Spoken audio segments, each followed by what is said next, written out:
Hey, and welcome to Matt and Jess TV. I am Matt Roast here with Jessica Bun Bun, and this is our Only Murders in the Building, Season 4, Episode 5, reaction and review.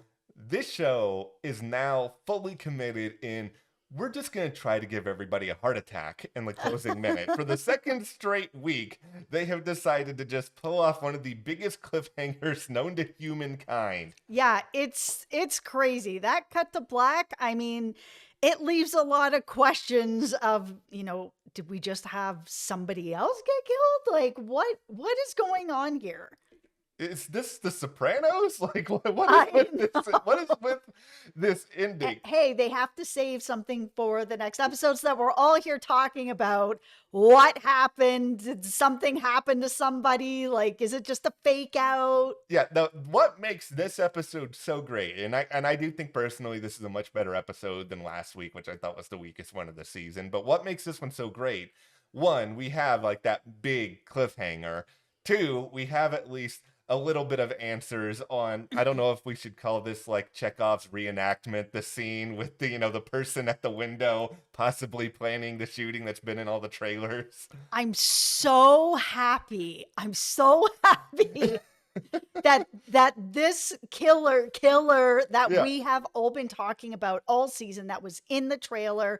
It looked very much like it was a female with the nails and the suit and all of that. It's not real. It's all just a reenactment. I was really hoping that that's the way it was going to be going. Yeah. It doesn't take anybody off the board. I mean, it Yeah. can still be a female killer, but I mean, if you guys have been here for these videos this season, then you know that I'm hoping that it's not another female killer. I'm looking for them to switch it up. Yeah, and I really, really hope they do. But we're going to talk a lot about the brother sisters here because clearly they've got some shady things going on here. Question mark. Did they actually kill Sazz? We're going to get into that and a whole lot more before we do, though. Hit that subscribe button because we are here 3 times a week discussing all things Only Murders in the Building. We have these reviews every Tuesday afternoon. We have previews, and then every Wednesday we have theories that we dive deep into a lot of really interesting stuff. Also, join our Patreon for just $5 a month. You can help support Matt and I here at the channel, and you get access to polls that we post where you get to help vote in to be able to, let us know what other shows we should be covering. Also, what shows we would be covering exclusively over on our Patreon. Right now, we are covering The Penguin over there, only over there. So join our Patreon and, help support us. Okay, so who was shot? Matt, take it away.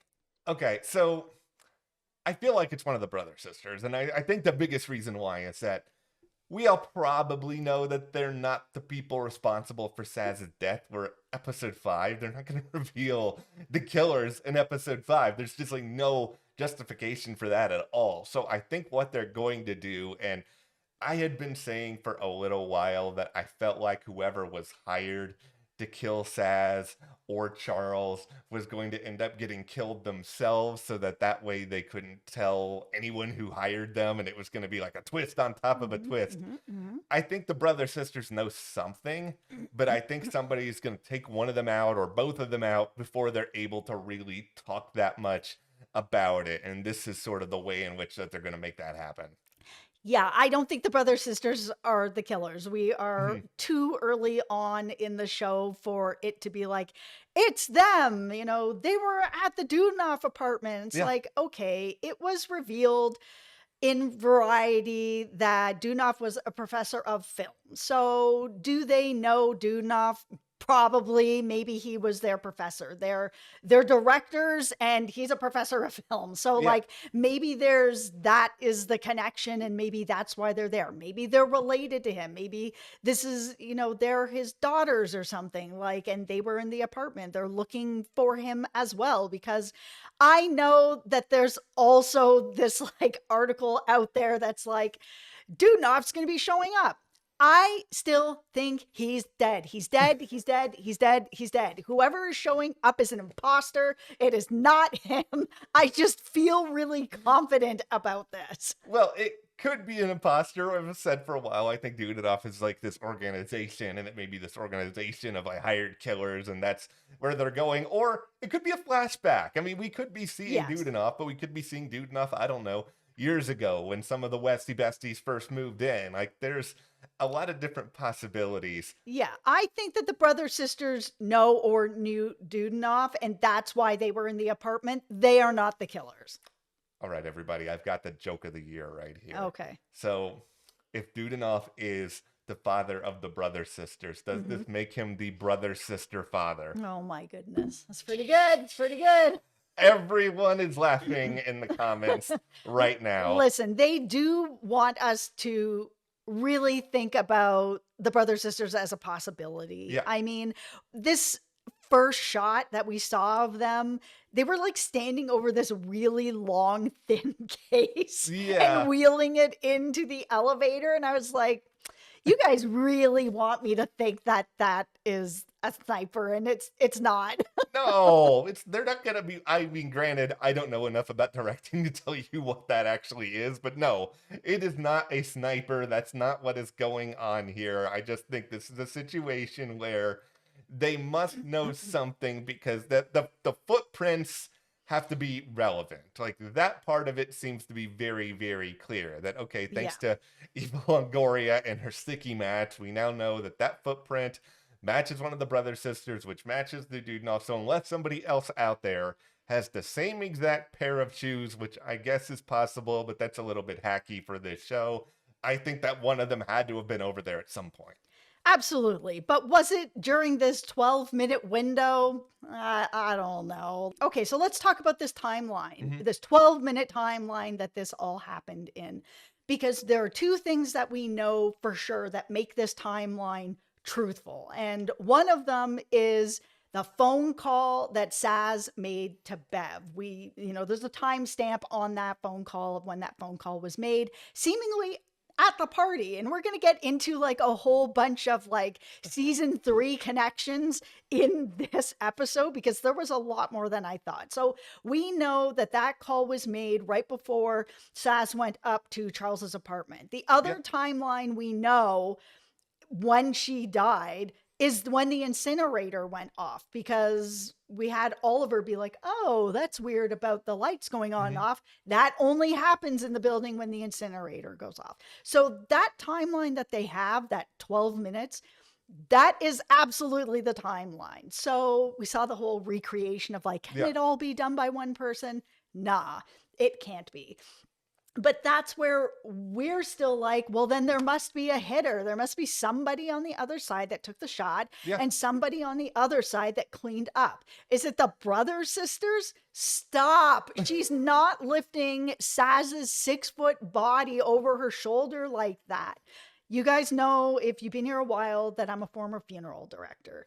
I can move a body. I can move any body if there's a sheet under it, but I'm a pretty small person, and I'm not going to be, throwing a body over my shoulders. It's very different picking somebody up who's alive and they're kind of expecting it, because your body kind of tenses up and you help a little bit, willingly or not willingly. It's a reaction to your body. A dead body doesn't work like that. There's the reason the term dead weight is out there is like it becomes extremely heavy to be able to like throw somebody over your shoulder. It's not happening. Even the strongest of funeral directors are not doing that. So I feel like somebody at the party may have overheard Sazz, making that call, called in the hitter took the hit, and the person that was at the party, who's the actual killer behind it all, then went and moved the body. There are 2 people involved. It just feels really, really hard for there not to be at this point, with everything that was mapped out in the timeline, and also with just the brother sisters themselves. I mean, you mentioned that you'd have to be really strong to carry Sazz. You also have to be really proficient with the sniper to do what the killer did here. We have no evidence to support the idea that one of the brother sisters was secretly, I don't know, in the FBI or something that had like that sort of training. There's just no evidence in all of it. But in going back to the idea of somebody being there at the party. You know, you had said last week that you're kind of you've got it going back and forth here about who the target is, and it Yeah. was a little bit where they're pointing so much at Charles that maybe it is Sazz. I'm starting to get there with this. Maybe it is Sazz camp too, mostly because I've said this before in some videos, but it's really bothering me now. We never saw why Sazz went into Charles's apartment. Like, you No. know, it was clear that Charles was going to go get the wine, and we don't know why Sazz did it instead. So I'm starting to wonder if the real killer, the big bad, the person responsible for all of this, said or did something at this party to Charles to distract him and made it so that he asked Sazz instead to go up there. And so that way, that person knew that Sazz was going up there, and that person could then tip off whoever was with the sniper on the other side so that they were ready. Because that's the other thing that's bothered me. Like, how are they going to know for sure that this is Sazz or if this is Charles, depending on the target? And maybe they were able to tell it was dark.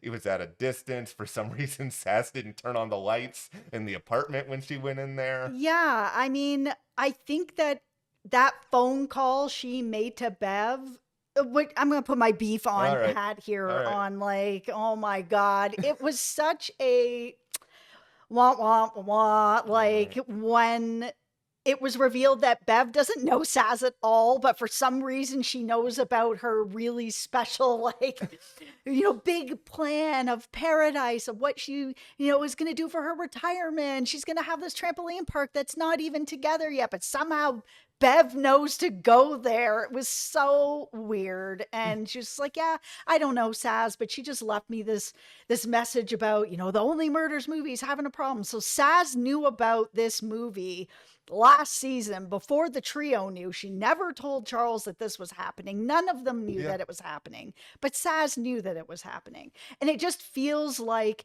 the events of Saz makes that call and then Saz gets shot.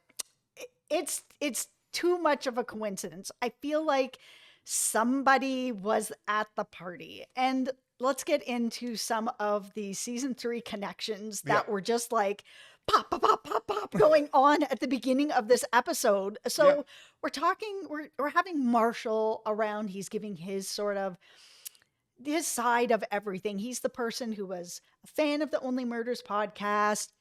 He loved it so much. He made a script. He, pitched it to Bev. Bev loved it. That's what happened.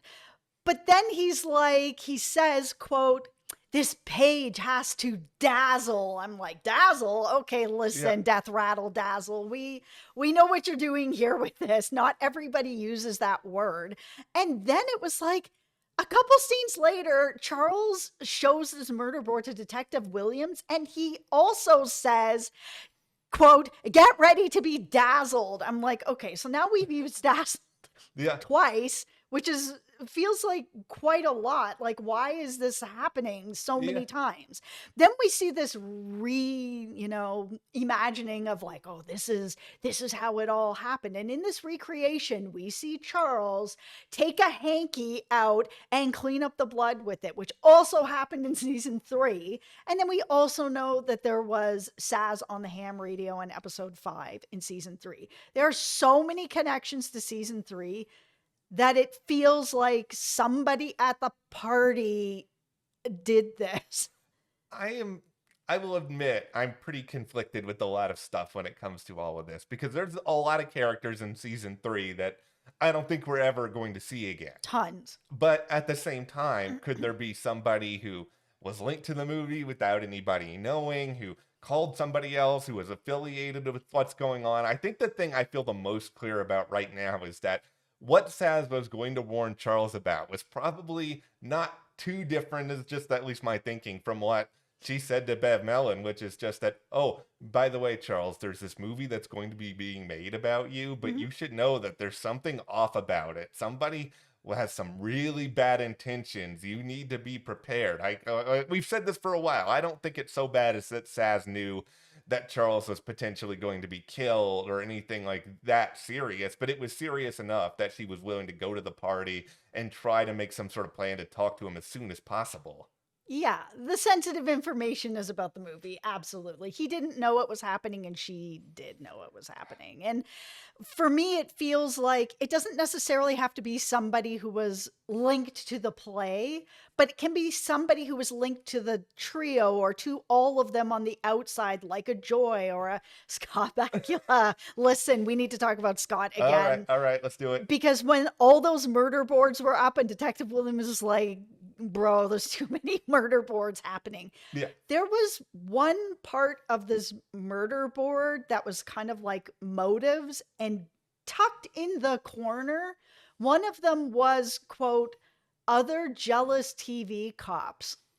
It's Scott Bakula. And listen, he is absolutely connected to season 3. We heard about him so much. He was dating Joy. Like, it was on and on and on. Then we saw him in the premiere for no reason at that movie. Like, it doesn't have to be that, say it was Scott. Scott doesn't have to be at the party. Yeah. He knows so many people that are at the party that it could have easily been, hey, Sazz just made this call calling Scott, and Scott's calling his hitter. I think my biggest problem with this, the trio, is that none of them have even talked about the idea that this could be a hired hit.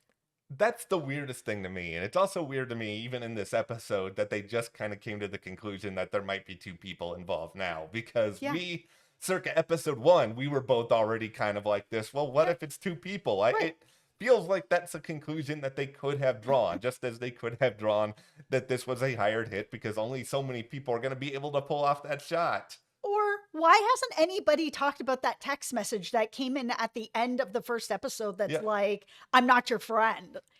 They didn't tell Detective Williams. They haven't spoken about it. It's not even on the murder board. Like, what is the deal with this? Nobody's talking about this text. It's so weird. It is a very big loose end. Like, I think the question is this a loose end that's going to be resolved, or is this going to be like one of these other famous only murders loose ends from past seasons? I mean, we're going to talk more about some of that and our theory video coming up on Wednesday about if there's an overall big bad sort of pulling strings. And I mean, you could even sort of apply what you were talking a little bit earlier about how did Bev know about the trampoline park. Like, that doesn't make a whole lot of sense, but no. Okay, guys, I have a theory as to who is behind all of this, and let's go. Okay. See, here's tinfoil hat. All right, I'll get tinfoil hat. I will say this for starters, though. I still like your Scott Bakula theory better because I just think it's more fun. Jealous TV cop. Yeah, this is a comedy at the end of the day. And as long as the murder makes sense and you can connect all the dots, it's like it's their job to entertain us. And I just think having, a real life person or a fictionalized person be the person responsible for trying to kill Charles or killing Sazz, I just think it's very entertaining and it would be so off the wall. But okay, let's talk about Paul Rudd. Because I was pretty harsh on the Paul Rudd in the last episode. But the big reason for that was I thought it was just like a 1-episode thing. I didn't necessarily think there was any sort of reason to bring him back. And for a cameo, it should just be a really brief thing. It shouldn't be something that takes up like multiple minutes of an episode. It's like we saw John McEnroe for like 5 seconds in this episode yell at Oliver, which I found very entertaining. But it was like, great. I saw John McEnroe, I laughed. I know I'm never going to see John McEnroe again, and that's more than fine with me. But now that we're seeing Paul Rudd for more than one occasion here, I'm starting to get my antennas are going up here about a couple of different things, because this is somebody who clearly knew Sazz and knew Sazz pretty well. This is somebody who could certainly have an element of jealousy about them. This is somebody who works in stunts, so I think we can assume that they have a certain amount of, physical dexterity. You know, they're going to be capable of things that perhaps normal people are not capable of. But beyond all of that, if we just think like in terms of like the big meta picture of this show, Paul Rudd has already played a victim. Yeah. I think there's something kind of fun about the idea that now we're going to bring Paul Rudd back and he's going to play a killer. Like, I love it. It's a fun theory. It's so fun. There's a couple of holes in it. And this is why I'm not sitting here being like Mrs. Gambolini and being like, I know who did it, because I'm not that confident, because why would Sazz make that phone call to Bev about Paul Rudd when he wasn't even on the movie at that point? So then how would she be like, oh, there's a problem with the movie and it's, Glenn Stubbins who is just over here at the bar, unless like there's more of this to the story than we really know. It's just there's a couple of flaws. She could have overheard something at the bar, like you said. Hmm. We also had, I mean, Ben's the victim, right? So Paul, seeing Glenn around Yeah. makes sense, right? Like maybe he wasn't like there in person, but maybe he was. I mean, they look exactly the same. He could have been passing by. If he's not speaking without, you don't hear the accent and he just walks by, it looks like Ben with a beard, right? Like Yeah. it could easily be that. Is it possible that he was getting jealous and getting upset because Ben's now on stage Yeah. and doesn't need Glenn, and Glenn's kind of out of work at this point, and now Ben has been killed, so now he's completely out of work because he looks exactly like him, so what else is he going to be doing? And so now he's sort of like, okay, jealousy, taking revenge, and he could easily be, skulking around. It could be him. He is strong enough to move a body. Well, that's the thing. He's strong enough to move a body. I'm not going to sit here and assume that, Glenn automatically has training to potentially, fire the sniper, but he could hire somebody. He's got stuntman money, and Yeah. that I know not every stunt person is going to be, rolling in money, but like people who are doing stunt work for a long time with, one person or a couple people, like Zoe Bell, I mean, like her net worth's in the millions. Like there's enough money there to be able to do this. yeah, that was my It's other. him. I'm still not sure it's him, but I It's think a great theory. it's a fun theory. Yeah, I did worry a little bit about the money, but then I also tried to convince myself that, like, okay, he may be putting on a certain amount of an act so that people don't take him that seriously or don't think like he may be acting like he doesn't have as much money as he is. He's doing the whole thing where he's, seeing rats and he's being like overly crazy. And I mean, some of this may also be put on just for you want to look like you're as innocent as humanly possible so that nobody really suspects what you're actually up to. And there's something off about him. I'm not entirely sure what it is. It's just he's a compelling sort of killer idea if the show wants to go in a big name direction. Like the other idea I've had is that it's somebody who's been on the movie, but like one of those people who we met for like a split second in the first episode. But my problem with one of them now is that we're in episode 5 and we haven't really seen any of those people again. They did that last season with Cliff. I mean, we saw him for a second at the beginning, and then we didn't really see him again in any kind of real way until way later in the season, and boom, he's the accidental murderer. So, I mean, the show is not, above doing that. Okay, see, there's a couple of things in this episode that probably drove me crazier than they really should have. Like, this episode is titled Adaptation, and we've gone into how all these episodes are titled after movies, and adaptation is a movie that has kind of a little bit of a twin element to it, and you can easily connect that to everything that's going on this season. Now, we also saw Marshall at the very start of the episode, the writer. He had like some stuff written down, and a part of it was movie Eternal Sunshine of the Spotless Mind, which is a movie I really, really like, but a lot of that is about, forgetting the past and forgetting heartbreak and finding a way to get over. Like, I spent probably an hour trying to figure out how this is connected to the story of the season. Let me know in the comments if you guys think it is. I think it's probably more just that Marshall idolizes Charlie Kaufman, who's a writer who did that, and has connection to adaptation too. So I don't think it's probably anything more than that, but I wanted to throw it out there so that you guys can tell me if there's something more there. It was a little weird not really seeing the Westie Besties in this episode. We have spent so much time with them this season that I was kind of like, where are they? Like, it was just this huge, weird reveal about this, like, scheme they have going on with the apartments. And then for whatever reason, they think that they can offer an apartment to Mabel, like they, Dudenoff is dead. Because Dudenhoff's the only person that can offer an apartment, but here they are being like, let's cut her in on this. How can you do that? Like, where are the Westie Besties? You guys got to be back next episode. I Yeah, they have to be, because they clearly still have, there's still a lot of information that we just don't know with them. Like, you've thrown out that they may have something to do with Dudenoff's death. Like, it might, what's going on with the pig? Whose pig is that really? Like, Who's in the picture? Where's Helga?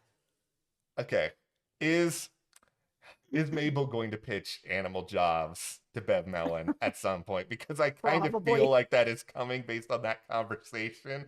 I'm actually wondering, okay, Yeah. so we have a video up about Helga and what was kind of going on with that whole thing.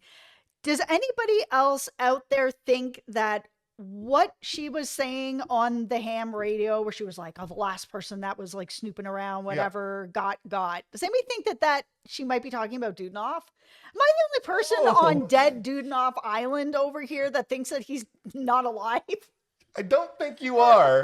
I did not think about, though, that idea that Dudenoff was the person that got. Like, that's really interesting. I hadn't thought about that. Like, I don't know. I had sort of thought that maybe Helga was like the person who was hired to go in and kill Sazz. She might be. But I think that's what's great about Helga. Is like there's a lot of possibilities for it right now, and all of them make sense. It's kind of like Glenn as a possible suspect. I feel like you can twist that enough so that you could say that Glenn wanted to kill Charles. You could say that Glenn wanted to kill Sazz, and I think both of them could make sense. I was just I'm kind of surprised with the trio that there are some very obvious loose ends, like who texted Charles, Helga and the radio after talking to Rudy. Why are they not like actually following up on any of these things? Okay, I'm gonna put on my beef hat now. Oh, okay. All right. Let's go. Beef it up. The Oliver storyline with this Jonk person just isn't working. Like, I'm not into it. I just think it's too... It was funny enough, I guess, having him make like a fake social media account. And, I'm always fine with Martin Short playing for laughs, but it's also that... He's funny. Oliver is, despite his Tinkerbell like walking and his inability to go across buildings in less than 30 minutes, he is also an adult.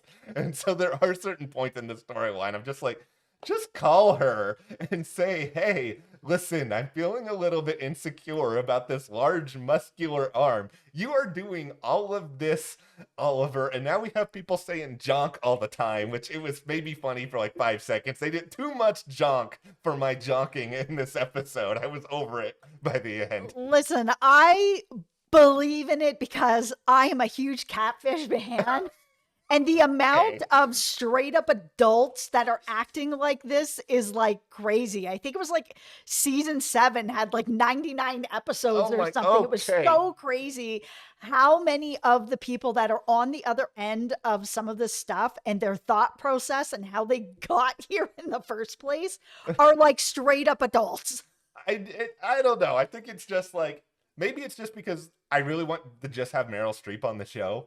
And it feels a lot like this storyline is, okay, we can't bring on Meryl Streep to give her a 20-second scene. Like, that's just like mad disrespectful to Meryl Streep. So we're not going to do that. We're going to save Meryl Streep to when she has something more. So in the meantime, we have to find a way to give them conflict. Here, let's throw jonk into this, and we can use jonk as a verb and add whatever else. Okay, guys. They don't need to give him conflict with her. I mean, we've seen Mabel's love interest just disappear into the ether. They're out in LA. Where's Robert Taubert? Like, this guy just doesn't exist anymore. Like, stop it.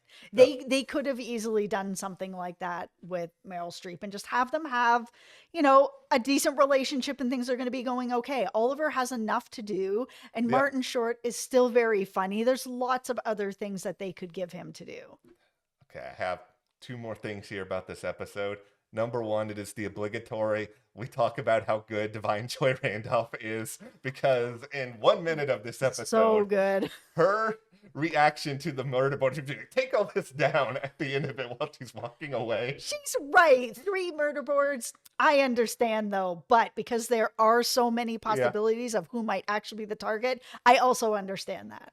Yeah, it's a rare situation where I sympathize with both parties at the time. I just think she is playing the character who's so frustrated that these people are somehow just like falling into solving these cases over and over again despite any training. It is so frustrating for her. She is the funniest person on the planet. She is just so funny. And it feels like they know it, and I feels like this is not her show, but Divine, here's what we're gonna do. You're gonna come back, you're gonna do like 3 2-minute scenes, you're gonna kill every single one of them, you're gonna outshine Steve freaking Martin. Every time. Just give her her own spin-off. I'd watch it I all know. day. Okay, so the last thing here is just that there was this big whole mystery about Mabel and, what she asked for from Bev. And it just feels like in this episode, it's just money. Like, Yeah. is it really just money? It feels like that was a big buildup for really not much of a reveal. Yeah, I mean, it's possible that there's something else in the contract she asked for as well, that she asked for a lot of money. Everybody Yeah. had their checks, so they clearly all asked for money and got money. But, like, is there something else? I mean, I don't know. I know there was a lot of you that was hoping she was going to ask for an apartment at the Arconia, and I thought maybe she Yeah. would. I've been long hoping she's going to move into Sting's old place. We got to have that be a more permanent set. Like, I think Yeah. that'd be really, really fun. But this was overall really fun episode of Only Murders in the Building. It's good that we have a lot more stuff to talk about. It's good that we have a new suspect that we can sort of put on our murder board here. But of course, we always want to hear you guys' theories in the comments. It's a lot of fun to get into them. And hit that subscribe button so you don't miss any of our 3 Only Murders in the Building videos a week. See, here we go. I've got too much rolling around my brain now. Also, So much Only Murders. if you guys do want to support us further, join our Patreon. We have a link in the description below. $5 a month. You can vote on polls as to what shows we're going to cover there next. Thank you to our patrons. We'll see you here next time.